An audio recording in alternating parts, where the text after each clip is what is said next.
Olá, como vai?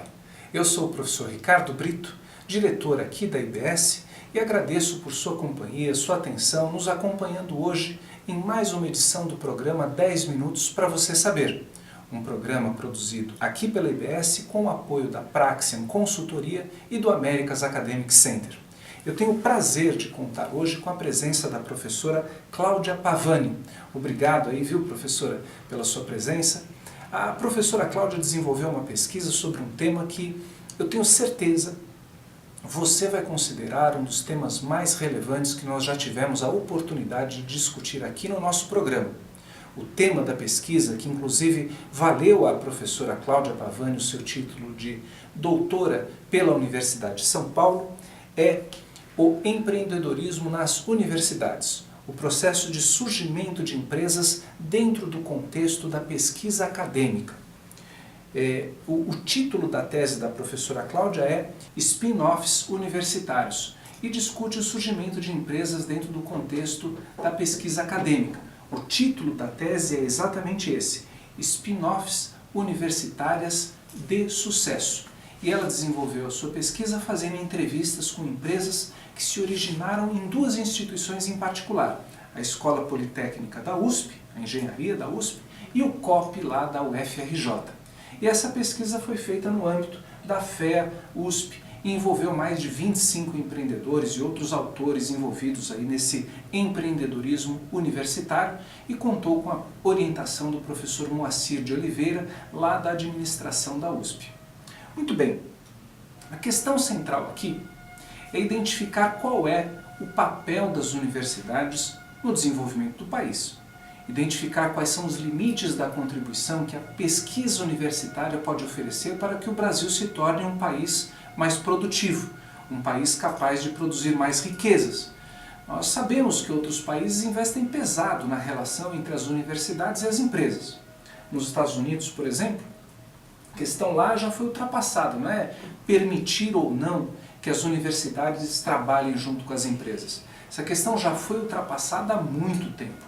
Hoje a discussão nos Estados Unidos é quantos bilhões de dólares vão ser investidos em quantos e em quais projetos, projetos que têm a ver com o desenvolvimento americano. Recentemente eu inclusive visitei pessoalmente com um grupo de alunos a State University of New York e lá nós fomos conhecer o Centro de Pesquisas de Nanociências, um centro que custou 25 bilhões de dólares e foi bancado pelo Estado e por um conjunto de empresas americanas e estrangeiras. Só a título de comparação, esse gasto foi maior do que o investimento do Brasil na Copa do Mundo do ano passado, e bem menos do que as Olimpíadas. Bom, e com isso eu começo essa entrevista já perguntando aqui para a professora Cláudia o seguinte, bom dia, né, professora? Bom dia. Sob o ponto de vista regulatório, as universidades brasileiras hoje, elas estão abertas a trabalhar com as empresas? Elas são um bom ambiente para uma empresa tentar crescer lá, professora? Bom dia. Bom dia. Infelizmente não, né? Elas estão nascendo e estão se desenvolvendo apesar do ambiente regulatório, apesar do ambiente que existe nas universidades. A gente tem uma lei favorável, mas ela tem muitas brechas, ela não tem nuances, ela é dúbia, né, em muitas questões. Então a gente não tem um ambiente favorável. Mas você acha que essa ausência de um ambiente favorável, ela tem a ver com a universidade em si, é o Estado, é o governo federal? Em que nível que mais o gargalo é fechado para que empresas possam surgir dentro do contexto universitário? Bem, a gente tem os três níveis, né? Porque a nível federal a gente tem, por exemplo, uma lei de inovação que ela não está toda regulamentada ainda. Essa lei, ela bate, por exemplo, com a regulamentação do servidor público. Os professores universitários, pesquisadores, eles são servidores públicos, são regidos por essa regulamentação. E isso reflete a nível interno nas universidades que têm suas regulamentações próprias, né? E que poderiam, e quando dá certo, e quando ela consegue trabalhar em parceria com a empresa, é muito bom, mas ela tem entraves. Entendo. Bom, antes só de eu fazer mais uma pergunta, eu quero lembrar que você que está assistindo pode também mandar a sua pergunta aqui ao vivo. Basta clicar no botão Social Stream, uma aba que abre um chat, fica mais ou menos ali no alto à direita da sua tela, para que você possa nos mandar a sua pergunta. Nós teremos aí um segundo bloco para responder as perguntas que você estiver enviando. Bom, Cláudia, você entrevistou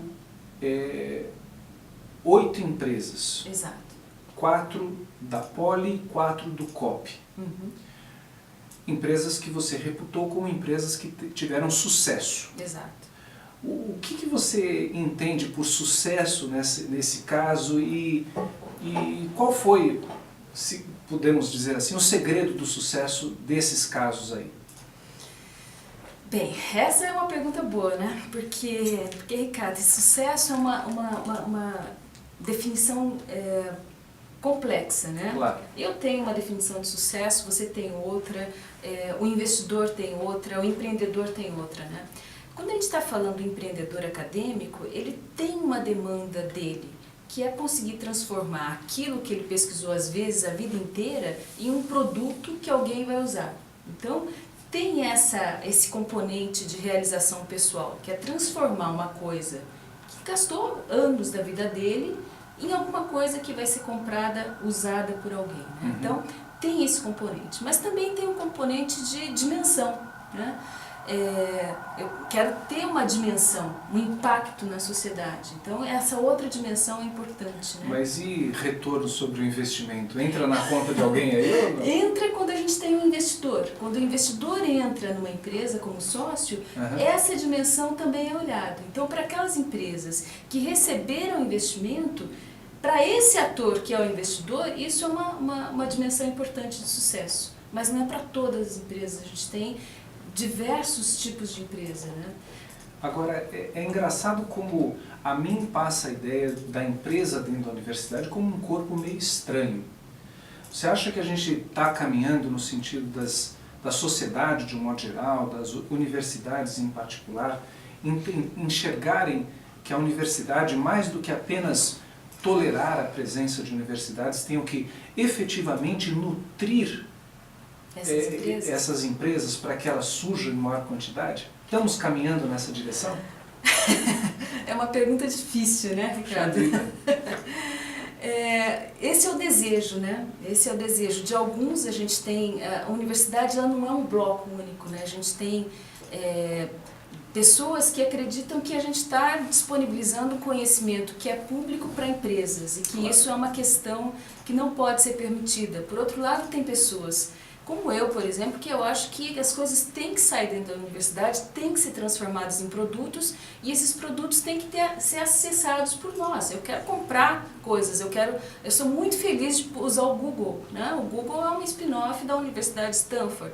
Imagina se a Universidade de Stanford não tivesse permitido com que o Google existisse, eu não teria acesso a ele hoje, né? Ou Gatorade, ou todos esses outros produtos que a gente conhece, né? Então, se a gente está criando isso, eu sou uma otimista. Eu acredito que sim, mas o tempo vai dizer, né? E o seu trabalho dá a sua contribuição para isso. Exatamente. Bom, e com isso nós estamos chegando aqui ao final dessa primeira etapa do nosso programa, 10 minutos para você saber. Eu sou o professor Ricardo Brito e, como você sabe, este é um programa produzido aqui pela IBS com o apoio da Praxian Consultoria e do Americas Academic Center. Eu vou chamar agora um intervalo de 1 minutinho apenas e quando a gente voltar eu vou aqui passar para a professora as perguntas que você está aí já digitando, mandando no Social Stream e também as perguntas que foram enviadas com antecedência, tá bem? 1 minutinho só e já estamos de volta. Olá, vamos agora começar a segunda parte do nosso programa, 10 minutos para você saber, um programa produzido aqui pela IBS com o apoio da Praxian Consultoria e do Americas Academic Center. E hoje eu tenho a satisfação de ter aqui conosco a professora Cláudia Pavani, que elaborou uma tese muito interessante sobre o tema Spin-offs universitários de sucesso. No nosso primeiro bloco a gente começou a conversar sobre a tese da professora, tese que valeu à professora o título de doutora pela FEA USP, um doutorado que foi feito sob a orientação do professor Moacir Miranda de Oliveira Júnior. E eu começo agora esse nosso segundo bloco fazendo perguntas que você nosso espectador havia já enviado com antecedência, e lembro que ainda dá tempo de você mandar a sua pergunta clicando na aba Social Stream no alto à direita aí da sua tela. Vamos lá então. O Luiz Cláudio do Rio de Janeiro, essa pesquisa que a professora fez, ela foi com spin-offs aqui de São Paulo e do Rio de Janeiro, da UFRJ. O Luiz Cláudio do Rio de Janeiro pergunta: onde eu posso obter informações sobre a abertura de empresas e financiamento de startups universitárias, hein, professora? Bem, você não tem um financiamento específico para as spin-offs acadêmicas, né? Então, no Rio de Janeiro você tem a FAPERJ, né? Aqui em São Paulo você tem a FAPESP.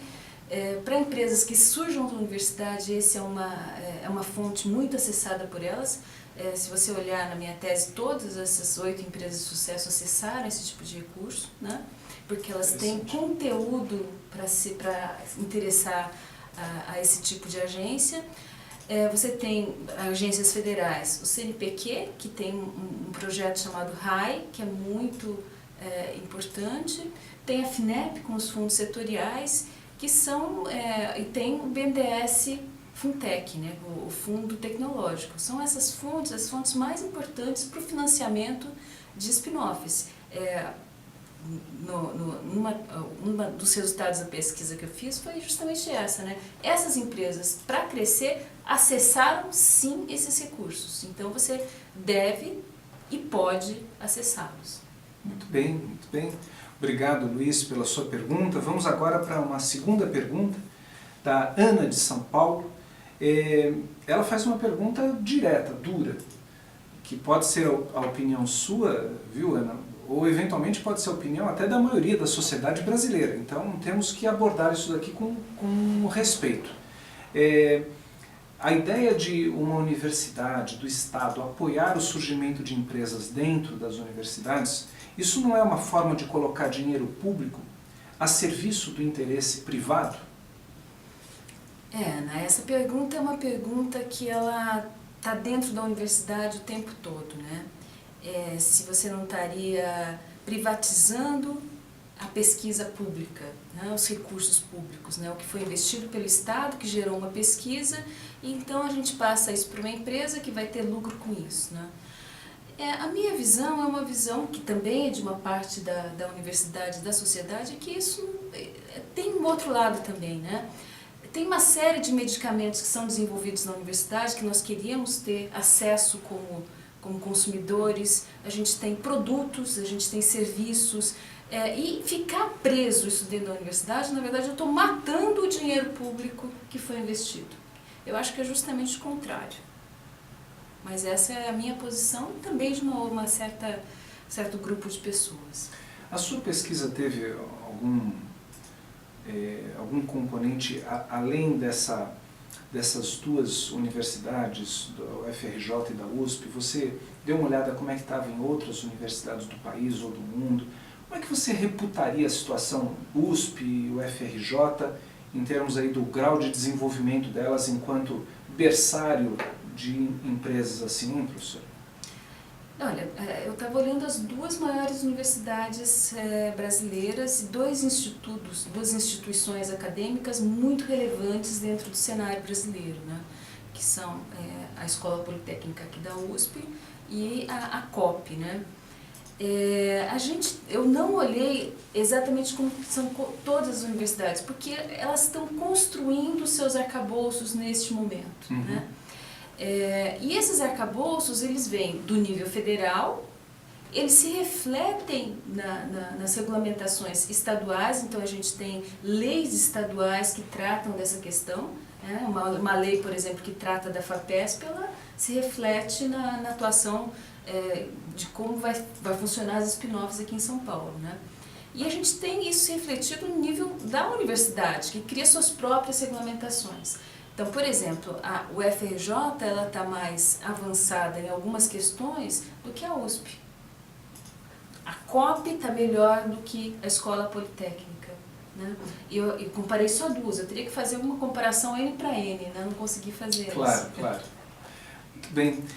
Temos aqui, não neste momento aqui uma pergunta, mas o Dárcio Silvestre que está nos acompanhando. Obrigado, viu, Darcio, pela sua participação. Manda aqui os parabéns dele para a professora pelo trabalho. E o nosso trabalho é exatamente esse, pegar discussões interessantes, relevantes, como da professora Cláudia Pavani, e levar ao conhecimento público para que a sociedade como um todo tenha acesso ao que se faz dentro da universidade. Não é isso? Estamos aí com o tempo já no finzinho. Eu queria apenas só amarrar um pouco essa discussão que nós estamos fazendo a um pensamento um pouco maior de desenvolvimento nacional. Você acha que as universidades, Cláudia, podem desenvolver um papel de forma a alinhar os investimentos que elas vão fazer, o direcionamento que ela vai fazer de verbas e até mesmo de atenção de pesquisa para a construção de pesquisas, para o desenvolvimento de conhecimentos em áreas especificamente relevantes para o Brasil, ou seja, usar as spin-offs universitárias, usar isso daí como uma ferramenta para contribuir com o desenvolvimento planejado, estratégico do país? Ricardo, essa é uma pergunta difícil, né? Porque são diversos atores com diversos interesses e com interesses conflitantes, né? Esse é o desejo, né? Esse é o desejo. O que eu vejo é que a gente já está conseguindo ter um certo alinhamento, mas a gente tem muito trabalho a fazer. Muito bem. Bom, e com isso estamos chegando aqui ao final do nosso programa. Quero agradecer demais a você que esteve aí nos acompanhando. Este é o programa 10 Minutos para Você Saber. Eu sou o professor Ricardo Brito, diretor aqui da IBS, que produz o programa e é responsável por organizar cursos no exterior para jovens profissionais brasileiros. Espero que você deseje ampliar as suas fronteiras, o seu conhecimento e circular pelo mundo para enriquecer o seu currículo e as suas experiências pessoais. Quero mais uma vez aqui agradecer a professora Cláudia. Parabéns, obrigada, professora, aí pelo seu trabalho. Eu achei realmente muito interessante. E se você tiver interesse em receber o link para ter acesso ao texto completo da pesquisa da professora, basta entrar em contato aqui com a gente nos comentários aí abaixo do vídeo, que a gente manda o link para você, tá bem? Então, uma boa tarde a todos, boa tarde, professora, e até breve.